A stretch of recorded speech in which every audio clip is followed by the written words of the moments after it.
Essa retrospectiva de Bruno Munari, que o Instituto Tomiotaki abriu há pouco mais de um mês, ela faz parte da programação da 30ª Bienal.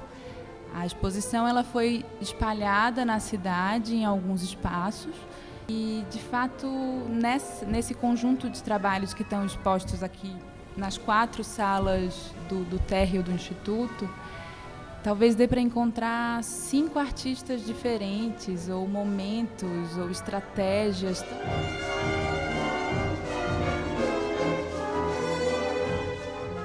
Quer dizer, temos um Bruno Munari muito polivalente, muito multifacetado pela frente. Alguém que tem uma vasta produção no design gráfico, no design de produto, design de mobiliário, design de jogos, por exemplo, design de livros. Mas a ideia é que a gente dê espaço, crie argumentos para olhar, ao menos principalmente, 2 vertentes do trabalho de Bruno Munari. Uma delas seria a produção dele como designer e a atuação dele como professor de design.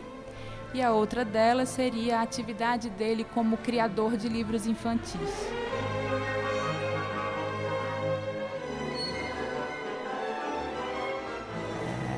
Quem se pretende enveredar por uma linguagem não verbal tem que estar muito, muito atento.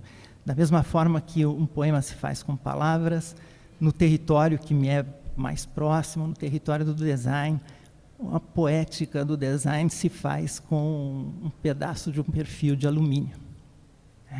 Por melhores que sejam as intenções, só as intenções não vão produzir poesia. Estou tentando me aproximar da ideia de poética, estou pensando numa vertente bastante clássica e contida, né?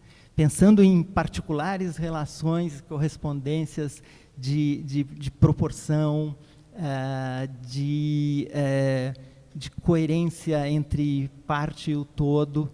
A gente pode chegar matematicamente a isto também, mas não é o caso, né? Desconhece-se essa faceta matemática no Bruno Munari. Esses resultados são alcançados empiricamente, na manipulação direta do material, a partir de um gancho, de um princípio de abordagem, que eventualmente não foi inventado por ele. A luminária Falkland, embora tenha ecos do bambu e ecos do trabalho do Gucci, ela está intimamente relacionada com a técnica de você conseguir fazer um tubo sem costura de um tecido. Esse é o ponto. A mente que percebe naquela proeza, naquela pequena e singela proeza técnica, que percebe a possibilidade de desdobramento e que resulta num objeto incrível, que tem uma escala praticamente humana e, quando não está sendo utilizado, dá para guardar numa embalagem de pizza, digamos assim. Da atenção aguda no material é que surge a sacada.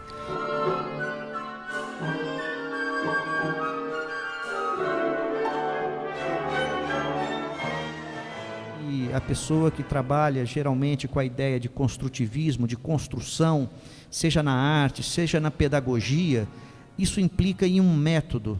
O método implica em regras, em estruturas, em módulos, em padrões. E a fantasia parece que é exatamente tudo que escapa a essas questões. Eu concordo com o Jorge quando a gente fala exatamente dessa dimensão de que tem algo que é anterior, o construtivismo talvez do Bruno Munari.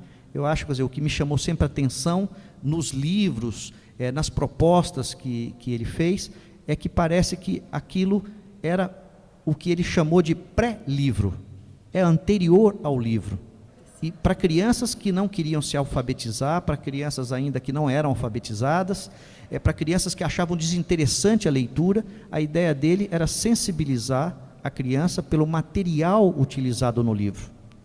Então, quando eu digo que ele é anterior, que é uma gestação, é fascinante porque a gente estaria um pouco numa ideia de que seria uma infância da arte. Não é para criança, mas é uma infância do pensamento. Vamos dizer, seriam as formas preliminares com que você estrutura aquilo que vai ser uma obra mais complexa e madura. isso vai entrando dentro de uma produção que a gente poderia dizer que é uma produção de vanguarda. Esse é um aspecto importante para mim, então, frisar aqui. Quer dizer, eles estavam intimamente ligados ao universo, que seria o universo, entre aspas, de produtores visuais de um novo design que aconteceu nos Estados Unidos nos anos 60. E quando eu estou falando aqui desses anos 20 até os anos 30, e mesmo do trabalho do Bruno Munari, eu estou falando de pessoas que estavam preocupadas não em vender um produto, mas em abrir espaço para a fantasia, para a construção. Eles estavam experimentando ainda, eles não estavam preocupados com copyright. Muitos desses autores desapareceram porque eles não construíram uma obra. Às vezes eles fizeram um bom livro. Esses livros são livros que se misturam então com brinquedos, com jogos. Assim, a gente pensa assim, o Lego surge desse período. Todas essas espécies, aquele outro joguinho que a gente tinha, de casinhas com tijolinhos, né, que eram quase ingleses, com os telhadinhos vermelhos, todas essas sensibilizações para a ideia da construção, de pensar a cidade, de pensar realmente que a criança tivesse a ideia de que aquilo é construído, que tudo tem design, tudo é objeto de desenho nesse sentido.